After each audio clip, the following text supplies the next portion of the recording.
राम राम मंडळी, कलम 302 विलॉग या आपल्या मराठी चॅनलमध्ये आपलं स्वागत आहे. लाईक केलं का? ओके. तूने मारी एंट्री यार, दिल में बजी घंटी यार. ऐकलं का कधी? हा, तशासुर आज आपला मूड आहे. तुम्हाला सांगतो, एखादा नाजूक आतला विषय, संवेदनशील विषय स्टोरीच्या माध्यमातून तुमच्यापर्यंत कसा पोहोचवायचा याचा एक छोटासा प्रयत्न, आणि ती काळाची गरज आहे. आणि हा अँगल बऱ्याच लोकांना माहीत नव्हता. ही फॅन्टसी सुद्धा माहीत नव्हती. आणि माझ्याशिवाय कोण उरला नाही महाराष्ट्रामध्ये सांगायला. तुम्हाला इसकाटून सांगतो. थोडक्यात ओळखतो, पण कसं आहे, विषय तुमच्यापर्यंत पोचला पाहिजे. ह्या काशीरावचं, काशाबापू, जे झालं ते तुमचं होऊ नये. झालं ते चांगलं झालं म्हणा. नेमका काय विषय तुम्हाला सांगतो. आणि विषय आतला विषय थोडा गंभीर असला ना, फक्त आपणच खंबीर आहे. डोकं चालूच नका तुम्ही. बाकीचं तुमच्यापर्यंत सगळी व्यवस्थित सांगतो मी काय झालंय ते. बस ड्रायव्हर, एस टीचा, बरं का, बसचा ना, एस टीचा, जी ग्रामीण भागात फिरती, रात्रीचा लांबचा प्रवास करते आणि दिवसा जवळजवळ. एस टीचं महत्त्व तुमच्या आमच्या आयुष्यात लय मोठं. अनेक जणांची लफडी आता आहे त्या बायकासुद्धा एस टीतच जमलेलं आहे. त्यांना माहिती आहे काय विषय. 90% लोकांच्या एस टीतच पहिलं प्रेम जमलं, आणि ती फक्त पहिलंच राहिलं. ती राहिली मनात, गेली निघून दुसऱ्याचा प्रपंच करायला, आणि तिकडंच पोरं सोर झाली. आता सुखात येते बिचारी. आणि मग कधी दिसली तर ती म्हणते, भाऊ पप्या, ते बघ मामा. आता काय झालं, लय 1000 इंचू एकदम सावल्यासारखं होतं. ते बघ मामा. आता मामा आहे का? आता हाय बरं ते. किंवा काका, अंकल, काही म्हणायला होती. जाऊ द्या. काशाबापू हा एस टी ड्रायव्हर आहे. दुर्दैवानी म्हणण्यापेक्षा सुदैवानी देवानी सगळं काय दिलेलं. आता थोडा गडी सावळा आहे, पण नाकात बिकात थाट, एकदम मिशा ठेवणार, त्याचं रुबाबदार व्यक्तिमत्व. आणि खाकी ड्रेस असला ड्रायव्हरचा तर त्यालाच मुळात पहिल्यापासून म्हणजे असं चकाचक्रानं आवडायचं. बस पहिली स्लीपर होती कॉलेजला जायला, ती 2 पट्ट्याची. पण गडी टाचा बिचा असा मळ काय दिसन, चकाचक ठेवायचं सगळं. आणि तांब्याची इस्त्री, नंतर कोळशेची, आता इलेक्ट्रिक इस्त्री, जड नाही ती, हलकी अशी. प्रेस करायचा, प्रेस घातलेली कपडे, आता त्याचा बाग आहे. असं एक टकाटक राहायचा गडी. दाढी बिडी घरच्या घरीच हाणणार, पण एक नंबर. त्याला जी सर्व्हिस दिलेली होती, आणि घटना आता फक्त दिल्याचं नाव सांगतो, बाकीचं काय नाही. तर ती लगेच ओळखू येतं, कारण 2-4 गावात मिळून एकच एस टी ड्रायव्हर असून त्याला सगळी 4 गाव ओळखत असतात. बिचाऱ्याचा आता नको प्रॉब्लेम यायला, कारण बायकोला काय तपास नाही यातला. आणि त्याने आपल्याला सांगितलं म्हणजे आपण त्याचं पार उधाडून काढायची, हे चुकीचं आहे. आणि आपला सबस्क्रायबर काय करता असू द्या. अहिल्यानगर मधली घटना आहे. बस तेवढं सांग, पुढचं नको. एक मोठा राजकारणी, त्याचं कॉलेज, आणि त्या ठिकाणी विद्यार्थी येणं जाणं एस टीने. हा गडी ठराविक एका गावातून मुक्कामी असायचा तिथं, आणि सकाळच्या परत डेपोला यावं लागायचं जिल्ह्याच्या ठिकाणी. पण ट्रीप त्या जिल्ह्यात जे मेडिकल कॉलेज होतं, किंवा जे हायफाय कॉलेज, सगळे प्रकार असतात तिथं. कॉलेजची वेगवेगळी हे साईट असतात, कला, तंत्रज्ञ, अमकं तमकं. त्या ठिकाणी अपडाऊन. स्टिअरिंगवर चाललं, गड्याच्या डोक्यात एकच, काशाबापूच्या, सिंगल पडली की क्लच सोडायचा, आणि डबल पडली गंठीवर का, डबल पडली, नाही, सिंगल पडली की थांबायचं, आणि डबल पडली की निघायचं. ही साधं गणित एस टीचं. गंठीवलंय ध्यान. आता ही गंठीव ध्यान देता देता देता त्याचं थोडं आतून म्हणा बंटीव सुद्धा ध्यान राहायचं. म्हणजे चांगल्या 17, 18, 19, 20 वर्षाच्या ज्या मुलींचं गोळकं थांबायचं यायचं, यांचं अंतर्मन माणसाच सांगतो, पुरुषाचं अंतर्मन. आणि त्यांचं ते सुंदर नितांत चेहरे, तो पायचा, ते खसा नाही का, कपडे धुत्या, आपलं कपडे धुतोय, तोंड धुत्यात, त्याच्या आधी काय लावायचं, फेअर अँड लव्हली, त्याच्यानंतर ब्रँड एकच, पॉन्ड्स. आणि त्याचा वास आला की त्या गडगडणाऱ्या इंधनाचा वास कसा डिझेलचा पळून जायचा, आणि तो वास त्याला लय आवडायचा, असं त्याचं मन सांगायचं. बघा, एवढा बेकार खटका होईन एखाद्या असं वाटलं नव्हतं. त्याचं ते नोकरी, सरकारी नोकरी आहे बुवा, घरी 2-4 एकर जमीन आहे, फाटकुनी अत्यंत सुंदर देखणी बायको तर त्याला चालून आली बा. असंच आहे सध्या जगात. हा, जो खायला 2 टायमाला अन्नाला मागे 30 दिवस ते घरात जे अन्न बनवतात त्याला पुरी येते 1-2 बाफे, निम्म अन्न सरकारी ह्याच्यातून बनवतात फोकाटचं, तांदूळ आणि गहू. हा, आज खिचडी केली. खिचडी काय तर सरकारी तांदूळ ते फोकाट मिळाला, त्याच्यात बोफळा टाकन, बटाटा टाकन, ते खाऊन दिवस काढतात. ते सुद्धा एखादा जर मानला ना बा शेतकरी आहे, 4-5 एकर जमीन आहे, त्याला गाडी आहे, घर आहे, बंगला आहे, सगळे शेतकऱ्याला नाही द्यायची बा. हा, तो गुका काढा ना, पण ते नोकरीदार सरकारी नोकरी राहिली का मला सांगा बरं. आता ही पेन्शन घेतात ना, ही शेवटची पिढी आहे. पेन्शन मिशन कधीच संपलंय. हा, ते आता काय नको लय विषय बोलायला. अशा नीच असं म्हणा हरकत नाही. हा, आणि मग एखादा हागवण्यासारखा भेटला ना, मग खालून वरून जळती यायची फार. अरे शेतकऱ्याची एवढी ताकद आहे दादा हो, बांगल्यात एक पाय ठेवा तिने आणि दुसरा जमिनीवर ठेवता, बोलेरोत ठेवा. बोलेरो गरजेची, कारण ग्रामीण भागात काय रस्ता नाही. असं आहे, एवढी ताकद शेतकऱ्याच्या पोरांची ध्यानात ठेवा. आणि तिथं मग कसं बी जमतंय. आज काय थांबा मी दूध घेऊन येते, 10ची पुडी आणि तीन मग दूध करीती सिटीत नोकरदार. इथं पातेलं उकळते म्हशीचं दुधात संध्याकाळपर्यंत. हा, घट्ट एकदम. हे नाही कळत. हे थांबलं पाहिजे कुठतरी. आपण तर खसकावतोच बरं, पण या अशा गप जात ठेवून राहतात. बरं दिली तुझ्या पोरी जाणारच आहे, देव जाऊन दे. तुझा पोरगा आहे त्यांचं काय रे बा, त्याला कुठून आणशील तू? तू तर खायला मागे. वाटलं याशिवाय राहणार नाही माझ्या आशीर्वादाने, जे शेतकऱ्याला पुरी देत नाहीत. हा, आता इथं काय झालंय, हा जो काशा बापू आहे ते स्टिअरिंगवर ते बघायचं आपलं, त्याला मुलगी चांगली मिळाली, लग्न झालं, पोरं मटण होतात, ती काय कष्ट करावं लागत नाही. एक 4-5 वर्षात पोरं झाली. आणि मग माणसाच्या मागं तुम्हाला माहिती आहे, संसार अशी चीज आहे की संसाराचा अंत नाही, संसार कधीही संपत नाही. हा, म्हाताऱ्याने आयुष्यभर पिकवलं, बांध कुरली, कारळात म्हणजे सूर्यफुलात वाळू टाकली, सगळं करून बसला प्रपंच. वर चांगलं खाय, मध्ये खिडकी वांगे घालून इकली, बंगला बांधला, गाडी बांधली, लग्न झाली, तरी मारता खेपी म्हणतंय ती शेजारची 2 एकर तेवढी सोडू नका रे, तेवढी घ्याच. आणि मग जीव सोडतंय, याला म्हणायचं संसार. संसार कधीच संपत नाही. इथं काय झालं, पोरं बिरं सगळी म्हणलं इंग्लिश मिडियमला, ही ती. बायको तर ह्याच्यात काहीच गुन्हा नाही. बायको आपली काय पती परमेश्वर आहे, नोकरी आहे, सगळा किराणा येतोय, बनवायचं, पोरांना घालायचं, सगळं कसं टापटीपमध्ये, ओके मध्ये बायको सगळं खुश तिच्या संसारात बिचारी. पण ही स्टिअरिंगवर बसलेलं ना, हा मग त्याचा चरितार्थ त्याचा चालतो. मन एक मन सांगायचं. आणि गडी काही असं व्यसनी नव्हतानं वाकडं तिकडं वागणारा बी नाही, म्हणजे एकदम सरळ मार्गे दुरीत आपली बायको. आणि सगळ्यात म्हणजे आपला सबस्क्रायबर, त्यामुळे तो हलण्याचा प्रश्नच येत नाही. नट बिटा अशी थ्रेड पॅक करून बिल्डिंग केलेलं थ्रेड, ह्याला आपला सबस्क्रायबर तसेच आहेत सगळे. या काय की कुठेही चढी इजार फेडत नाहीत किंवा अनैतिक संबंधाला थारा देत नाहीत. ही बसवलेलं स्टिअरिंग बिरिंगवर मस्तपैकी डेपोला गाडी थांबली.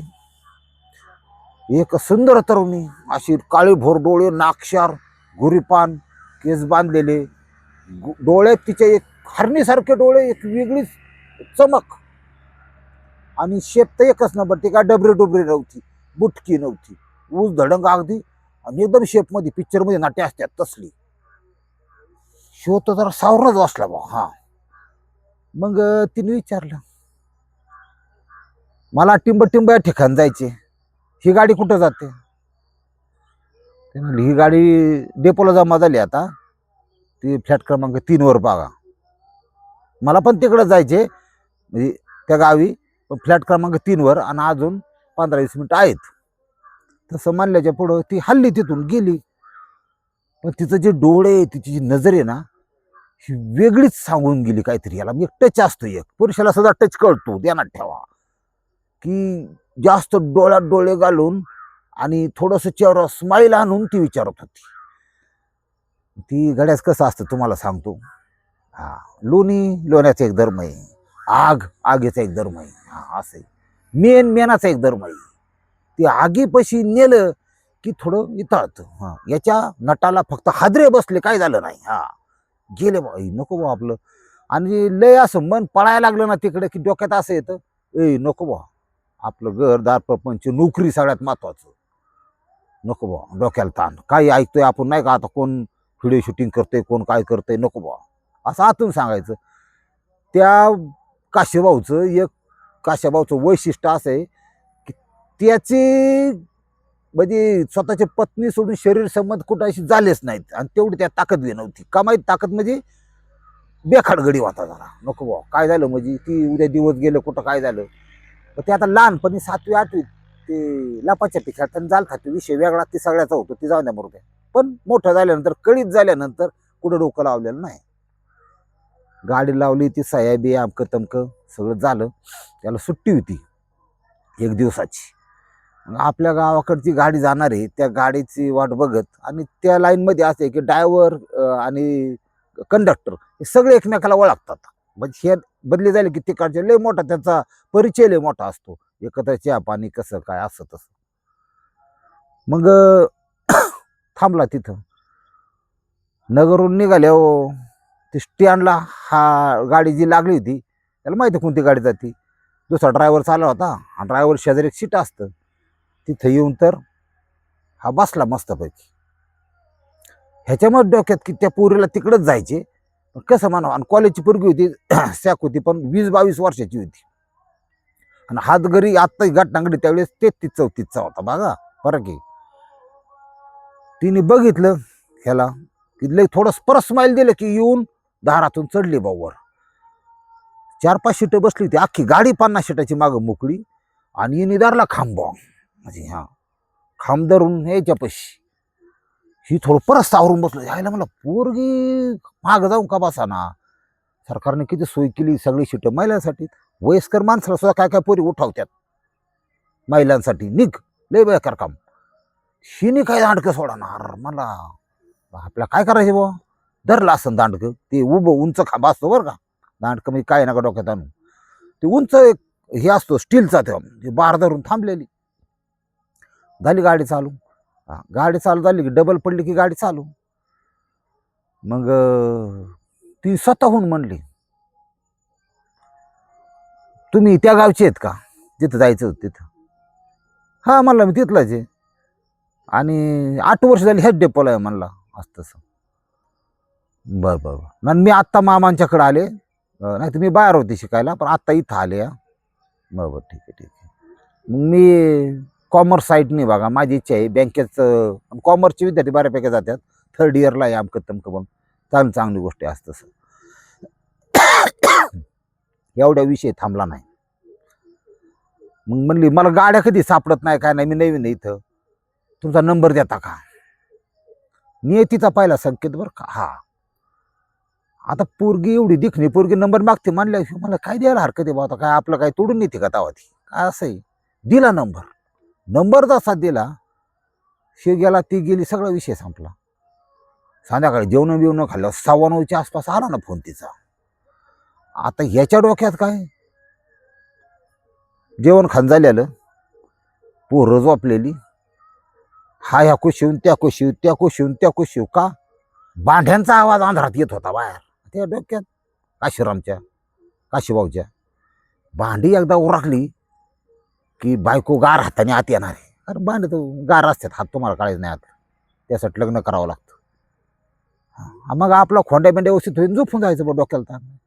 म्हणजे इच्छेला काय अर्थ नाही. हे आला ना फोन, आता बायको बाहेर आहे, पोरं इकडे आहेत. माणूस हा काय फोन काय डेपो मॅनेजरचा आहे का, उद्या तुमची ड्युटी इकडे लावली सांगायला. ते बिंदाच माणूस बोलतो, हा कुठे आमकं. पोरीचा फोन आला की घेतले. ह्यानी त्या पोरीचं नाव छावी असं टाईप केलं, छावी, सिंहाची सिंहीन, असं असू द्या असू द्या. महाराज तू जगात काही कर, पण ड्रायव्हर आहे ना, घाट जर उतरत असताना गाडी नुटन करू नको. जे ड्रायव्हर आहे त्यांना माहिती, नुटन केल्यावर काय होतं. ब्रेकला आपटत पण कशात आटपत नाही, डायरेक्ट कोला टोड्या. हे नुटन करायचा नादाला लागला होता, गाठात उतरताना चढताना नुटन करायला नादाला लागला होता.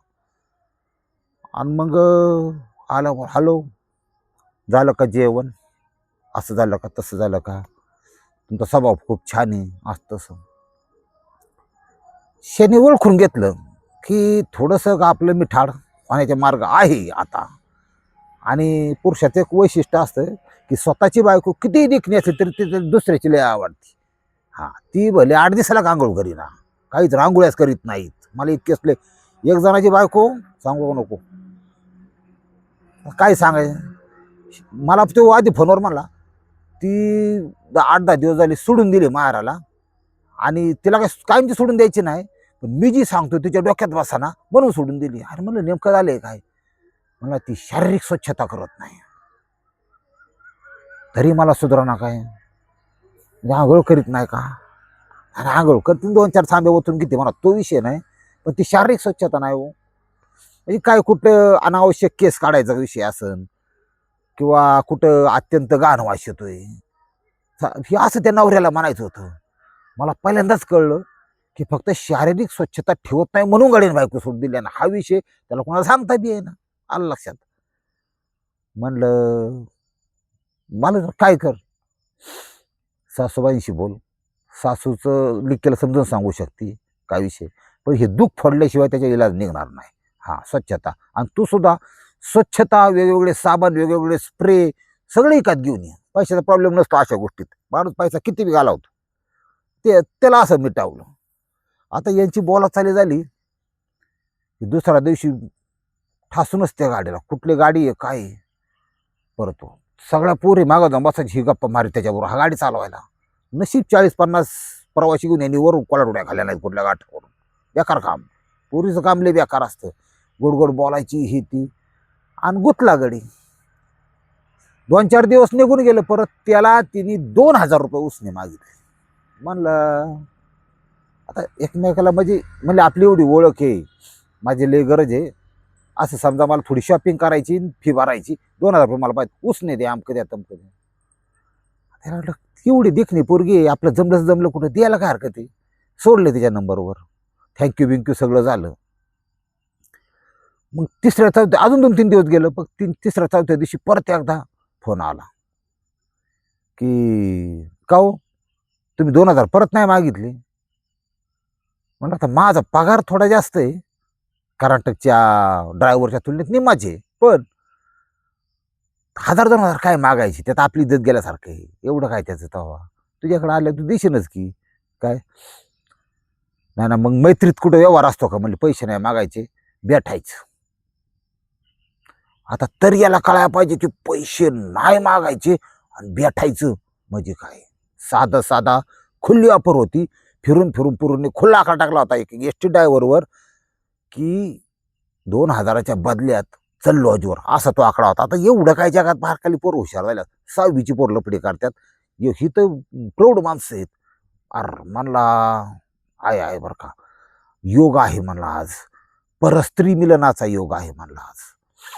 म्हणला शीत नाही त्या फाट्यावर तिथे लय गर्दीचं वर्दळीचं ठिकाण लोक शोधत नाहीत, थोडी तुटाक निवांत जागा पाहिजे, आमका हॉटेल पाहिजे तिथं.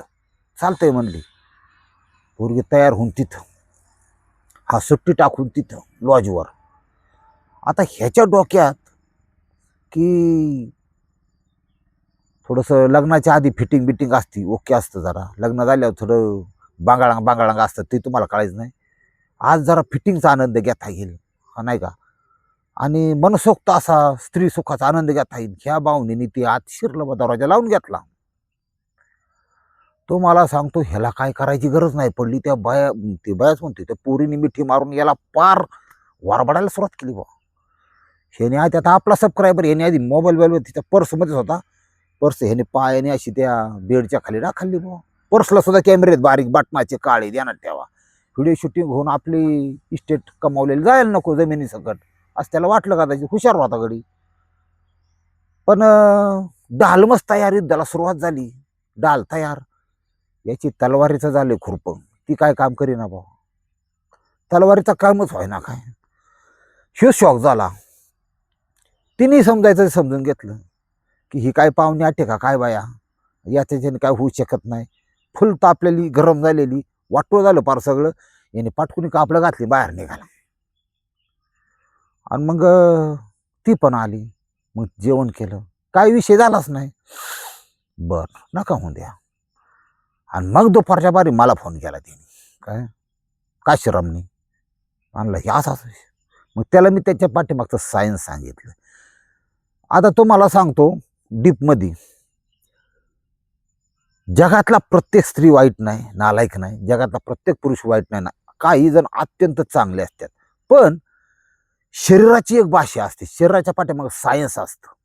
हा, सायन्स असं सांगतं की तुम्ही एखाद्या वाहनात आहात आणि तुम्हाला सांगितलं लघवी करायला, ती लघवीला लवकर येत नाही. याचं कारण असं आहे की लघवी करण्यासाठी शरीर असं ढिल्लं सोडावं लागतं. आणि आपण इकडं पडत तिकडं पडत हात धरलेला कसं असतं, शरीर आपण आवळून धरलेलं असतं साधं, त्यामुळे ती लघवी होत नाही. साधं गणित. तसं शरीर संबंधाच्या वेळी फुल इरेक्शन. आता शरीर संबंध हा विषय असा आहे की सुरू झाल्यापासून त्याचा शेवट कुठं ठरलेला असतो. हा, सुरू कधी होऊन द्या, काय होऊन द्या, पण शेवट हा असा असावा की ऑर्गॅनिझम किंवा ऑर्गॅझम ही आधी स्त्रीचं व्हावं, नंतर याचं व्हावं. त्याला म्हणायचं ह्या जगातला परफेक्ट सेक्स, परफेक्ट कामक्रीडा असं म्हणून चाला.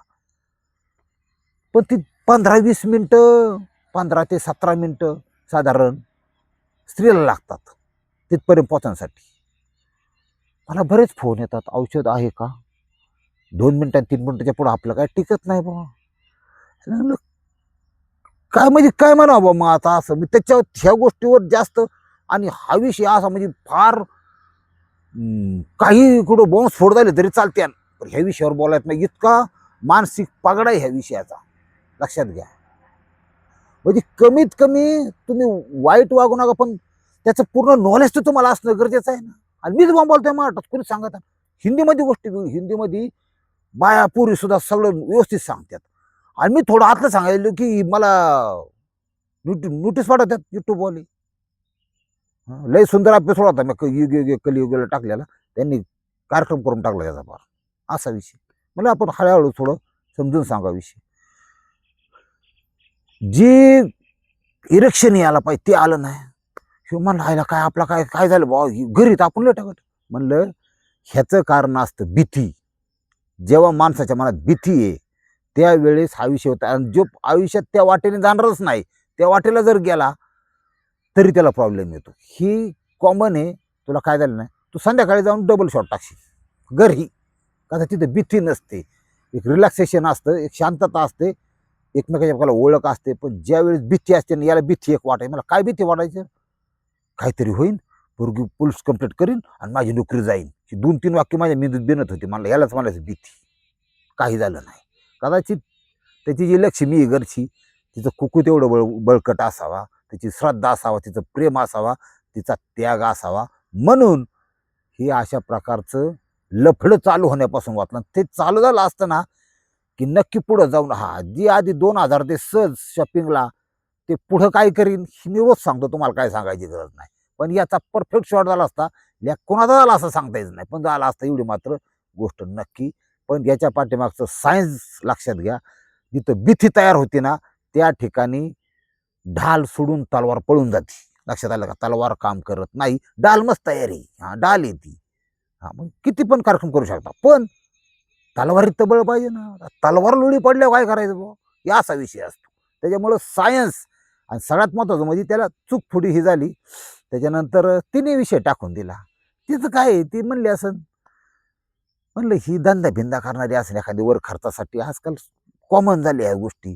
हा, आणि ती इतक्या सहजपणे तुला आकडा टाकून तुला बोलावला 2000 घेतलं, म्हणजे ही काय तू पाहिला नसन, 76-77 असन. हा, म्हणजे असं मला वाटलं. बरं झालं तिचं काय नाही झालं. उद्या याच्यात काय होऊ शकतं. दुसरी गोष्ट, ही अशा प्रकारच्या लफडे जपडे अशाच जर प्रसंग आले पुरुषांनी बाळून जायचं नाही. आपली घरची लक्ष्मी ना आपण बास डोक्याला जाऊ नका, नाही तर तुमचा खेळ खलास होणार आहे 2026-2027ला. हा, आता हे असं गवताने वाढले. अजून आमच्या गावात वावाने पाऊस नाही, यंदा दुष्काळ. हा चोर पावलाने येतो, चोर पावलाने येतोय तो. गणपती बाप्पानं आपली पित्र जर नाही पावली तर भयंकर अशा दुष्काळाला सामोरं जावं लागणार आहे. माझं येड्याचं आहे का? सणसूद येतोय आता, दिवाळीचं सण काय असन काय असन, हातरून बघून पाय पासरा. सगळ्यात महत्त्वाचं, कुठलीही वस्तू नवीन खरेदी करू नका. कारण तुमच्याकडे येणार इन्कम आहे ते कमी होणार आहे. साखरेचे बाजार बघा, गुळाचे बाजार बघा. हा म्हणजे तुमचं इन्कम वाढत नाही पण महागाई वाढत चालली आणि एकदा वाढलेलं कमी होत नाही हे तुम्हाला पण चांगलं माहिती. पटलं तर घ्या, नाही तर सोडून द्या. आणि एक येड्याचं ऐका, 2026 आणि 2027 अर्ध गेलंय. आपल्याकडं वर्षभर पुरेल एवढं धान्य घरात शिल्लक पाहिजे. रामकृष्ण हरी.